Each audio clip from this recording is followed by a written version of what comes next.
me, James on the Long Goodbye, seeing as he didn't have long to learn this album before he had to go and record because he joined us not long before. I think on Okay. the Long Goodbye, there's some great things he does. James has come in and he's got such an energy, like too much of an energy sometimes. I'm like, man, just fucking chill. But he's extremely dedicated. He takes on extra work as well. We all Okay. have extra things to do, and he takes on little bits, and he's always willing to. And a thing is that a great drummer, but he's extremely like polite guy. Mm-hmm. Very, very, very polite. And sometimes like I'm from London, so when someone starts Okay. going, "Hi, mate, how are you doing?" to a stranger, I'm like, "Fucking, what are you doing?" Like, but he's just a nice guy, you know. He's an Uh-huh. just an extremely polite guy. But sometimes that London part where we don't do that, you know, it's just like fucking hell. But he's and he's you know he's a good guy and he's a good dad and he saved us big time. That's amazing. Yeah. Otis, be quiet. Sorry, cat is kicking. No, he's all right.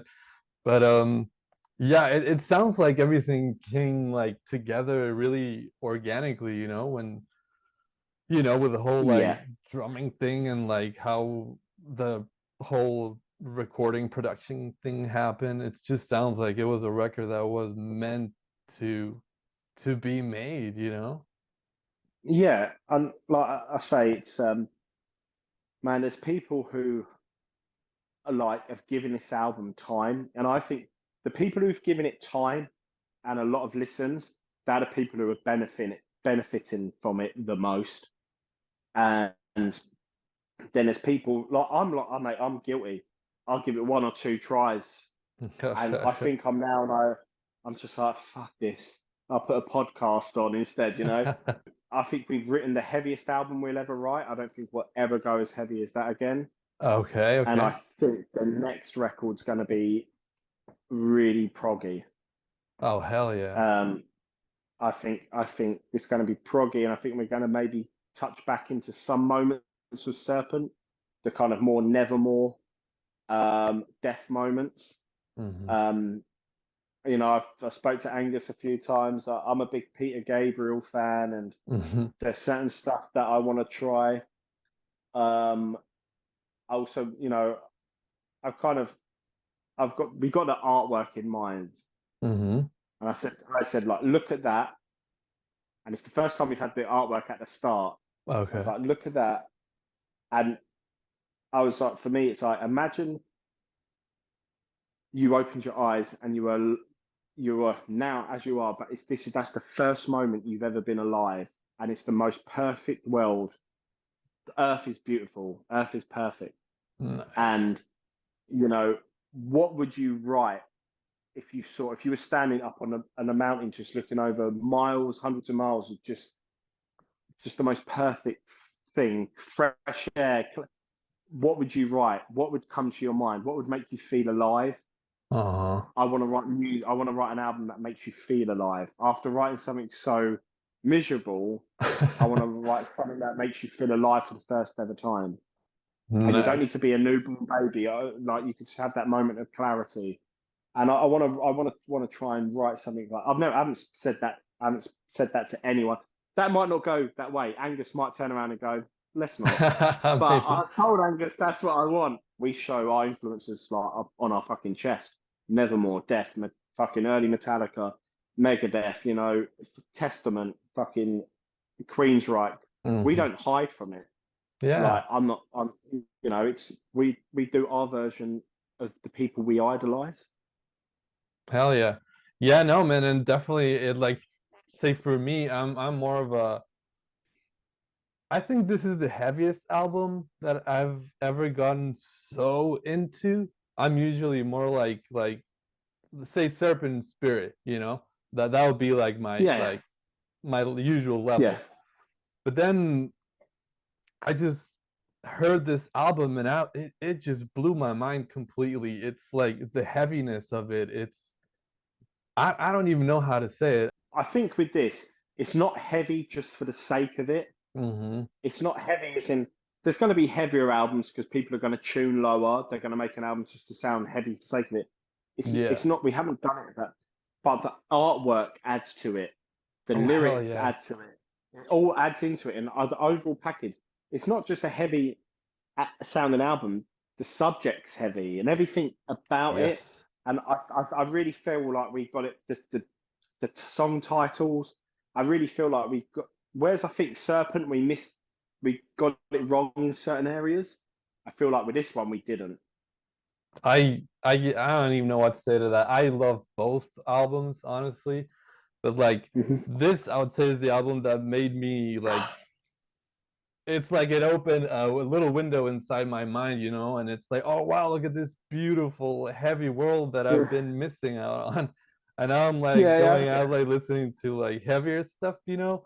But yeah, so that album definitely did that for me, and when you were talking about the cover art, so beautiful. It really just feels like it's an analogy, like the perfect analogy for the album, for the sound of the album, you know, that the grayscale, the power of the wave, the wind just blowing up on yeah. top of it.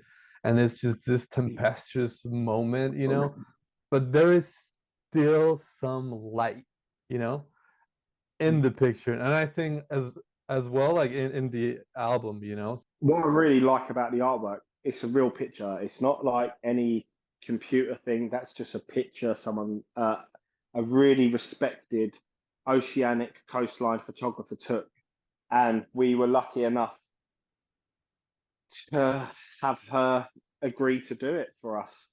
And it, I, we were really struggling to get the artwork correct for this, Hmm. and I, I've never really gone with an illustrator. Serpent and Spirit is a picture, though some parts of it are edited to kind of make it look like there's things missing. It's that world beyond thing. Uh-huh. Mountain of Gold EP, that's a picture that I took. Okay. But with this, we were trying to use an illustrator and it just wasn't working. And then I had that picture saved. And that was going to be the artwork for the third album. That Okay. was I was gonna hold back, but then it became quite crystal clear. I was like, that's perfect for what we need now. And I showed our manager, and he went, wow, send it to Angus. Not the That wasn't a high res version, it was one we took off a website, Hmm. Rachel's website. Get Angus just to put the logo, blah blah blah. Sent it back, and he's like, this is it. And I remember doing it and sent it to Joe, and Joe just went, perfect, so powerful. Yes. And that was it. I've been wondering, where can you find the lyrics for, say, Serpent and Spirit and this album as well? Well, with this album, I don't know if they're online yet, but they are in the booklet. At Okay. one time, someone will transcribe them and put them online. Serpent and Spirit in the booklet, as you see, we only put a paragraph Yeah, yeah, there's because I actually have it right here, yeah. I wanted to keep it a little bit of a secret for myself and Angus. Okay. I Okay. didn't want to give away everything, so I just thought let's do a paragraph from each. But it felt right with A Feast on Sorrow to let people read what I've had to write about. Someone asked me the other day about some lyrics in one of the old songs, and I can't. I was listening to the track, and I was like, I don't know what I'm saying. I was like, I have no idea what I'm saying. So yeah.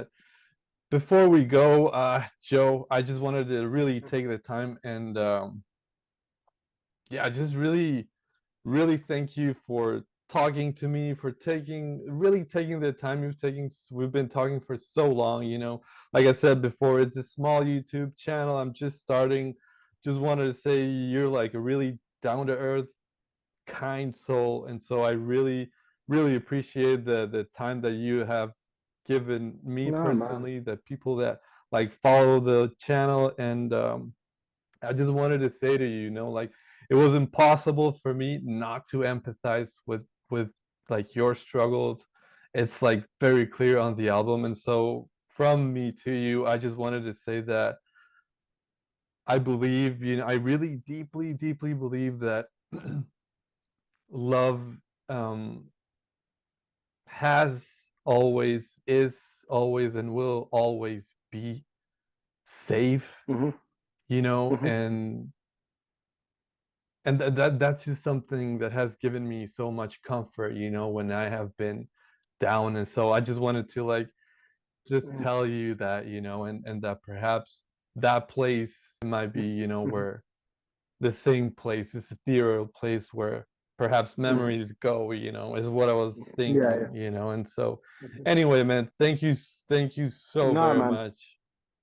Thank you very much for that, and thanks. Like it's this whole kind of like process of doing these is really nice. You know, I've been fortunate. I've done interviews with all different people from your Kerrang metal magazines and all this, but stuff like this means a lot more to me, and it's to see how inspired and invested and how the emotions of what I've done has resonated and connected with you, Mhm. you know, someone who's had a really bad few years, be it with, you know, as you touching on, you know, having the long COVID and what have you, which, man, as someone who's had a fucking terrible time since having it, people people seem to think it's was a fantasy thing, but I've never been the same. And Mhm. obviously touching on what you had with your brother, for you to Yeah. like say what you say and to let this thing that I just create with some of my friends inspire you is a beautiful thing to be told. So I'm very honoured that you allowed me to come and talk to you. So that means a lot to me. Thank you very much, mate. So thank you very much, Joe. So this is Joe and Nally. Everyone, thank you again so much for your time, man. I like really, really, really appreciate it. And I wish you the best of the best. We'll see you Thank you next very time, much, man. pal. Sweet. See you soon. Thanks a Keep lot. well. See you, man. You Bye bye. too. Bye bye.